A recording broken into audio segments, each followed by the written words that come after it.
Hello, cherished viewers. Welcome back to Sandy Home Recipe. Mama call about Sandy Home Recipe. Send the can out share a video. Remember to subscribe. Now I share.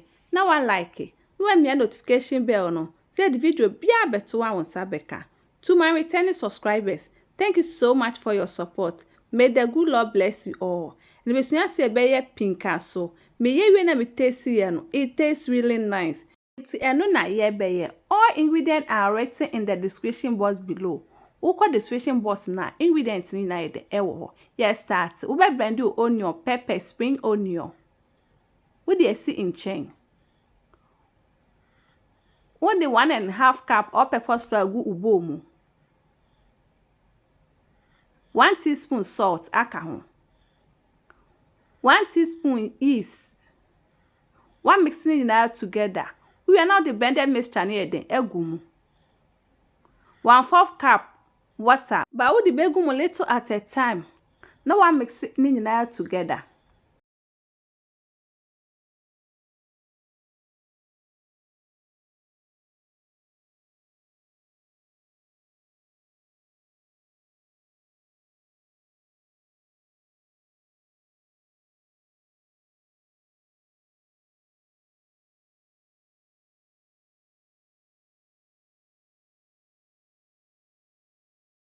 That won't mix it and say you too much liquid. Say necessary then. Eye.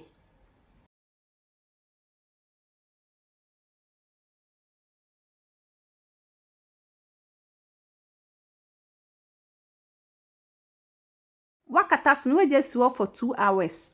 After 2 hours no. Now waji. Now the chop spring onion egumu. No wakwachi no medium hot oil mo.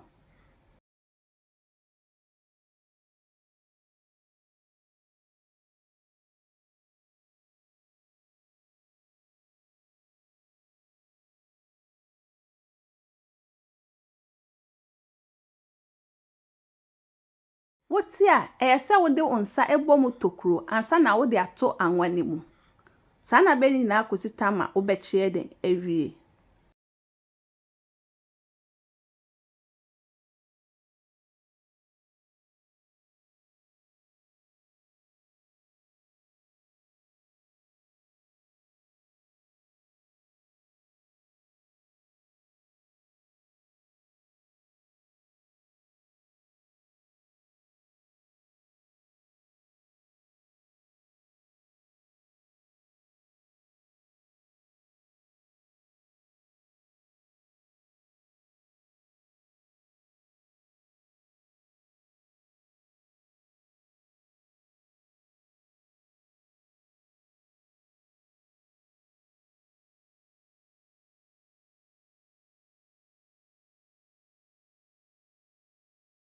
Uwia no dane se de enhye na ni nyina so bebempe PINKASO ye Hausa fo aduane bi a omoye fasting a eno na omoye edi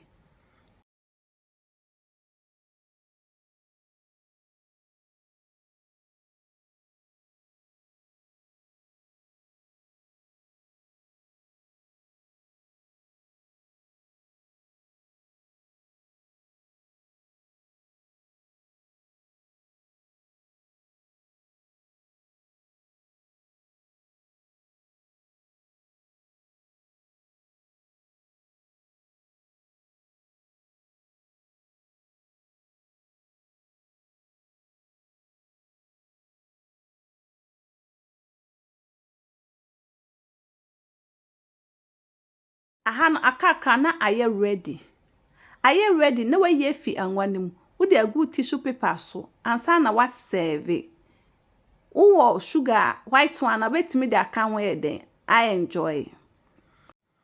Yep, matches in the dikan I'll share a video. Remember to subscribe.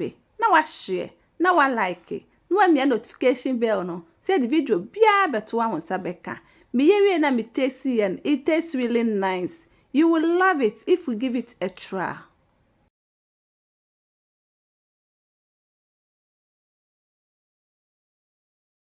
Now this is our PINKASO recipe. Please like this video and subscribe to our channel. Thank you so much for watching.